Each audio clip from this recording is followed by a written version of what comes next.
My name is Baron Short. I'm trained in internal medicine and psychiatry. I graduated from my residency program in 2006 and been doing TMS for many years now. And it's been really exciting to be there at the beginning and to actually really realize we're at the beginning of where TMS is going. Actually, in residency, I was studying internal medicine and psychiatry and found interest in brain stimulation at that time and did one of the first trials with TMS for fibromyalgia and really fell in love with this type of technology.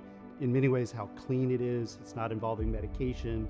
It's been pretty exciting over the years where we have TMS clinics where I work, and we've treated thousands of patients at this point. We were primarily using TMS for treatment of depression. TMS was FDA approved in 2018 for OCD and in 2020 for smoking cessation. We employ TMS for treatment of all those three conditions. And over the thousands of treatments that I've been involved in, it's really gratifying to see people recover, particularly when they've done everything that they know to do. And so that's been really great to be able to use TMS as a tool to help people with these disorders. So you might wonder, why would you be interested in treating tobacco use? And the thought is that there's about 34 million people that smoke cigarettes. About 16 million people have smoking-related diseases. And nearly 500,000 people die every year. So it is one of the leading causes of death and a preventable cause of death. Nicotine is addictive, and it causes changes in the brain that make it hard for people to make their best decision about smoking. And it causes intense amount of craving so that people continue to smoke despite the cost to their health or their wallet. Less than half of people are successful at actually stopping smoking by a year. So there's clearly a need for other tools and technologies to help people quit smoking. TMS stands for transcranial magnetic stimulation. We run electricity through a magnet that produces an electromagnetic pulse that goes through the skin, muscle, and bone and touches the brain. And it actually can depolarize neurons. And while that kind of initially can sound spooky or strange, it's actually the currency of the brain.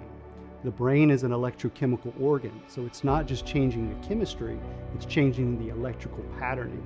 And in many ways, using a tool like TMS, you're more focally changing the brain in ways that you can't do with medication.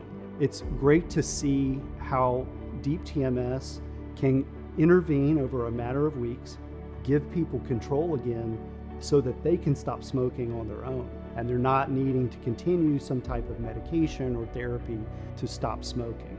So it's been really gratifying, actually, as a physician, to see people quit smoking with deep TMS and sing the praises later.